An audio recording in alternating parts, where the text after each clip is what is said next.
कहानी का शीर्षक है शक्तिशाली पिता। एक गरीब पिता ने अपने इकलौते बेटे को खूब पढ़ा लिखा कर एक बड़ा इंसान बनाने का फैसला कर लिया था।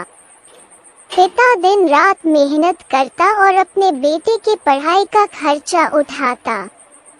बेटा ही खूब मन लगाकर पढ़ता। एक दिन पिता का सपना सच हो गया। बेटा पढ़ लिख कर बहुत बड़ा आदमी बन गया और उसने अपना खुद का व्यवसाय शुरू कर लिया और उसमें बहुत सफल हो गया।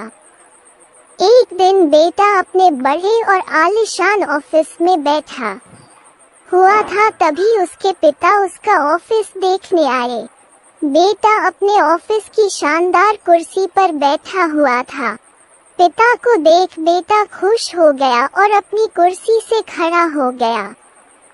पिता ने बेटे को कुर्सी पर बैठाया और बेटे के पीछे खड़े हो गए और उसके कंधों पर अपना हाथ रखते हुए कहा, बेटा, तुम्हें पता है कि आज इस दुनिया में सबसे शक्तिशाली इंसान का एहसास किसे होता होगा?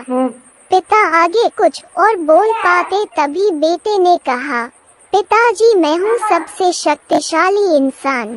पिता ने सोचा था कि बेटा उन्हें ही सबसे शक्तिशाली कहेगा, लेकिन बेटे के इस जवाब से उन्हें बहुत निराशा हुई।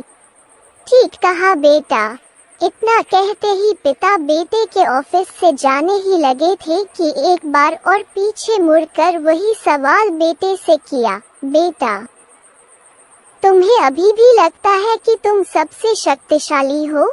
बेटे ने कहा, नहीं पिताजी, इस दुनिया में अगर कोई सबसे शक्तिशाली है तो वो आप हैं। लेकिन अभी तो तुमने कहा था कि तुम ही सबसे शक्तिशाली हो।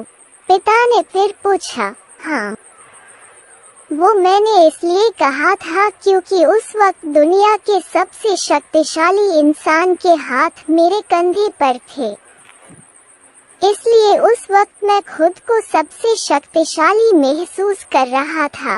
बेटे ने जवाब दिया। ये सुन पिता की आंखों में आंसू आ गए और उन्होंने अपने बेटे को गले से लगा लिया। कहानी की शिक्षा। माता पिता हमारे जीवन का आधार है। यदि उनका आशीर्वाद है तो हम इस दुनिया के सबसे शक्तिशाली व्यक्ति हैं। अपने माता पिता के आशीर्वाद के बिना हम कुछ भी नहीं, इसलिए हमेशा अपने माता पिता की आज्ञा का पालन करें और उनके दिए सुझाव को गंभीरता से लें।